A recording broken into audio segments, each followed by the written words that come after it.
Welcome back, it's chapter 23, Crimes Against Christmas's penultimate chapter. So I wrote it with my ultimate pen. Thank you very much. He's Fern. And I'm Heather.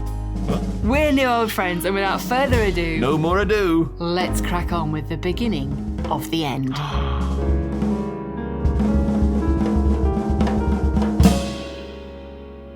Chapter 23, Ahead of Me. Not quite as I planned, but it'll do, said the voice. I scooped up my poker from the moistening grass, but needn't have bothered. As I turned toward the voice, my eyes started at the floor, where a large Hessian sack had been dropped, then continued up the figure that had materialised, and I saw a hunting rifle trained upon me. It was the barrel of the gun which commanded my attention.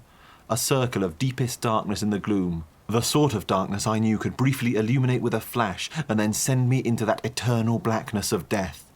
I dropped my poker and dragged my eyes from the terrifying opening up along the shaft of the weapon and to the face of my captor. It was Lord de Planus. Now, before you start congratulating yourself too heartily for getting there ahead of your humble chronicler, if indeed you have, I would just like to remind you that you've had the luxury of following along from the relative safety of your room/carriage/library/bath. You can't seriously still be in the same bath, can you? You must be like an absolute prune. Whereas poor old Peter Artridge has had to try and piece it all together under extreme stress. And short rations too, lest you forget. I've been surviving off of scraps and scotch. But yes, the mastermind behind this heinous plot is Lord Edward de Planus, which I'm sure I would have figured out sooner too if I'd been more relaxed. His was the only death not to leave a body after all.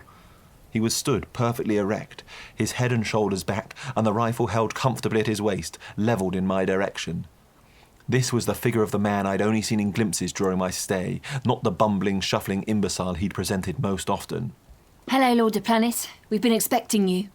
Well, that was Michelle, nonchalantly crossing her legs and leaning her arms wide across the back of the bench. Oh, now this was too much. I thought at least I'd get to be the stoically resigned hero for this part. Unless... No. I couldn't have misread the situation so badly, could I? Was Michelle in on it? Thoughts of my naivety and betrayal were racing through my brain, rendering me speechless, but my companions didn't seem to mind and simply conducted their conversation around me. You knew it was me? I could hear the deflation in de Planus' voice. I rather fancy the brute had wanted a grander reveal than that. Can't say as I blamed him, to be honest. If I'd put the amount of work in that he had, I'd want a bit more flair for the finale too. If it hadn't been for the fact he was holding me at gunpoint, I might have felt sorry for the blighter. What did occur to me was that Michelle undercutting his big moment meant at least she wasn't part of it. My brain was zipping around like Billy-O trying to keep up with itself. Of course I knew. I just wish I'd figured it out sooner. I thought it a bit rummy she couldn't have thrown in a we there, to include the rest of us. Team effort and all that. I wanted to make it clear I was in the loop too, but the combination of the gun, the cold snow, and my lack of sustenance the last few days, mainly the last two, naturally, meant that the words blurted out rather like a petulant little child. I knew too. Did you? de Planus scoffed. I was well aware that he'd killed multiple relative innocents and was all lined up to add my name to his list of victims, but the disbelief in his voice that I might also have solved the case was too much for my honour to bear. I let him have it. Yes, I bally well did, actually. What gave me away? He said, with a challenge in his voice. Well, I'd dug myself a bit of a hole here. It wasn't so much a single moment, more the slow accretion of evidence, discounting the red herrings, that sort of thing, Jurg Wittgenstein told you, didn't he? Michelle helpfully suggested from the bench. He confirmed my suspicions, yes. I'll be honest with you, dear listener. I don't think I'd convinced them of my deductive prowess. Oh, my dear father-in-law. So shrewd he is. Was. But now so very, very dead. As you are soon to be, Michelle. You seem to be a clever girl, but did you honestly think that just by ruining the poetry of my scheme you could save yourselves? I can still shoot the three of you and arrange the bodies afterwards.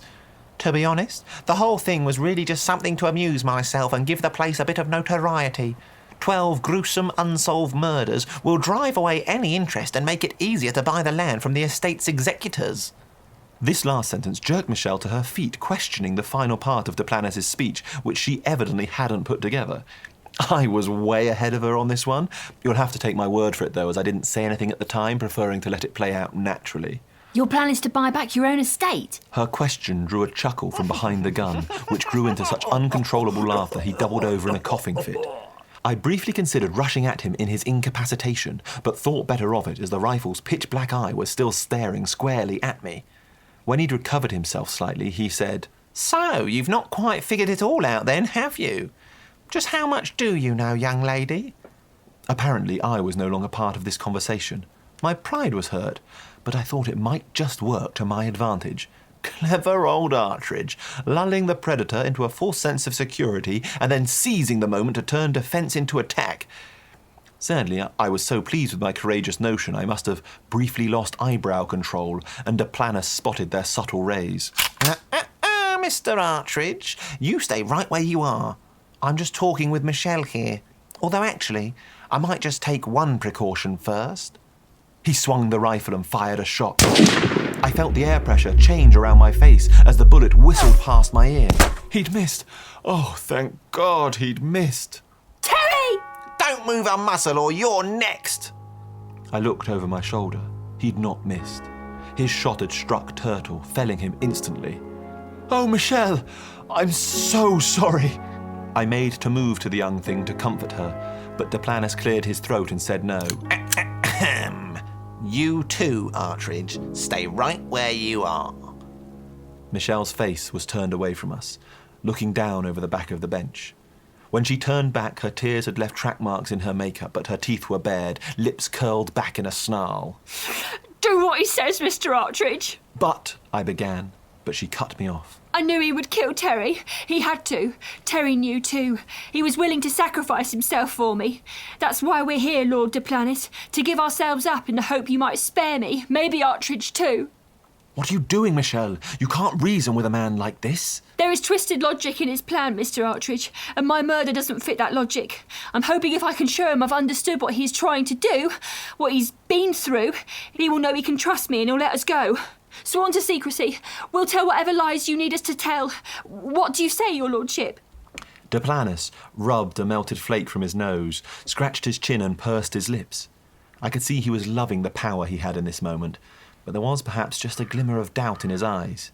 Yes, he was wondering if he'd been quite as clever as he'd hoped. His ego got the better of him. Very well, girl. He spat the word out, as if her very gender was distasteful to him. I'll play. If you can prove to me you've truly worked it all out, I'll consider letting you live. The duality of the word you, simultaneously singular and plural, had never been so pronounced as in my mind at that moment.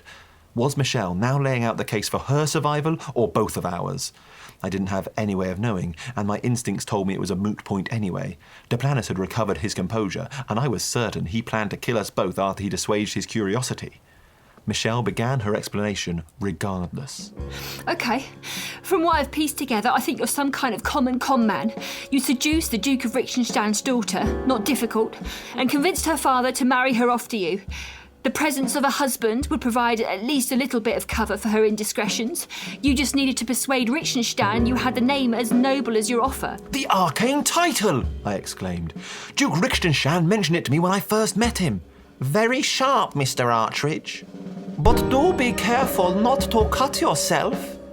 Oh, so you're the German chappie who invited us all too? Yes, of course he is, Artridge. Cut in Michelle, rightfully keen to keep the conversation on track. The first part of his plan had worked, but he was now largely trapped on the Isle of Richenstein, not brave enough to venture to the mainland for fear of being recognised. He needed an excuse to gather the loose ends of his previous life and rid himself of them, hence the German and this party. You're close. Close enough for me to want to hear more at any rate. Go on, said Duplanus, gesturing with his rifle in such a way it did odd things to my digestive tract. As best I can guess, Don Crimine knew you from your life of crime, and you lured him here as an accomplice in some other crime. Oh, I know this one. Such was my admiration for the way Michelle had taken control of the situation, I actually raised my arm above my head like a schoolboy, eager to answer a mathematics question. Both Duplanus and Michelle looked at me expectantly. It was the theft of the Fabergé bauble. That's how he got me here too. It's an absolutely priceless piece. A terrible uncertainty grabbed me. If it's real, of course. It's real. With his free hand, Duplanus produced the most exquisite sphere I've ever seen. Even in the failing light, you could see the radiance of the stones reflecting any drop of illumination and sparkling with brilliance. He snapped his fingers around it and returned it to his jacket pocket. And it's all mine now? Right. Said Michelle with a snap of her fingers. That explains fucked if I know. She must be the rightful owner of that piece. I'm guessing it was one of the stolen pieces in the collection that Crimine was telling everyone about. Everyone? Well, I thought that little nugget of information had been an Artridge exclusive. I was quickly being disabused of any notions of superiority I may have harboured, but I'd no time to lament as Michelle was pressing on, gathering speed and confidence as she did so. Vickers couldn't think of any members of his congregation who might have invited him. He didn't mix in aristocratic circles. But he did spend a year as a prison pastor, and I bet you were doing a bit of bird during those 12 months. Maybe you found God in there, a surefire way to increase your chances of early release. But now you were worried he'd recognise you. That is incredible, Michelle, I said, and I meant it. I made a promise to myself that if we made it out of this, I was going to offer this girl a job with me. She'd make an excellent assistant. Please don't interrupt. I'm getting to the most important bit. Duke Richenstein and his daughter. The marriage was legally binding, and with them out of the way, you would stand to inherit almost everything, which sealed their fates.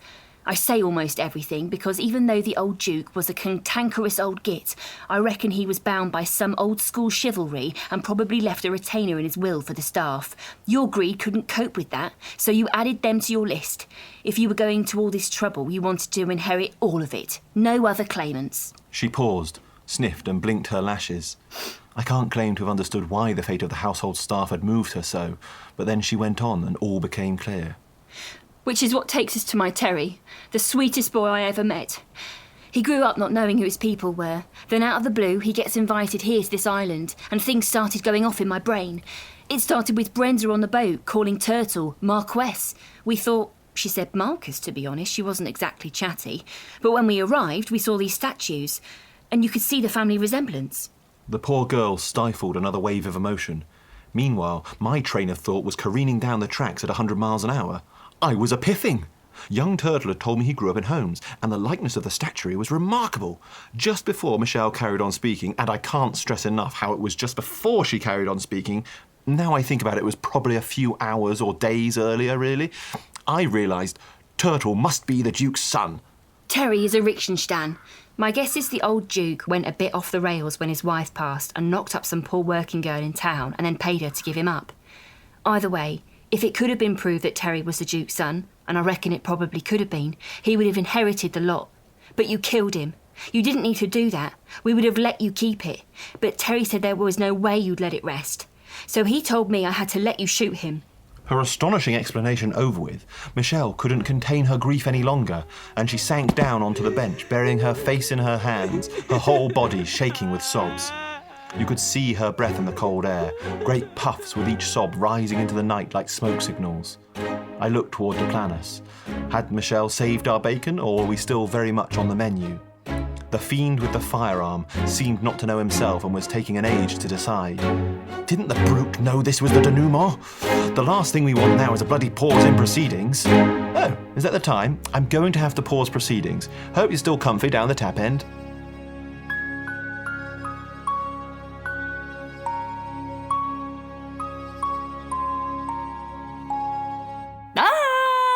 We can't stop there, can we? One more day, one more chapter. How's it going to end? You've read it.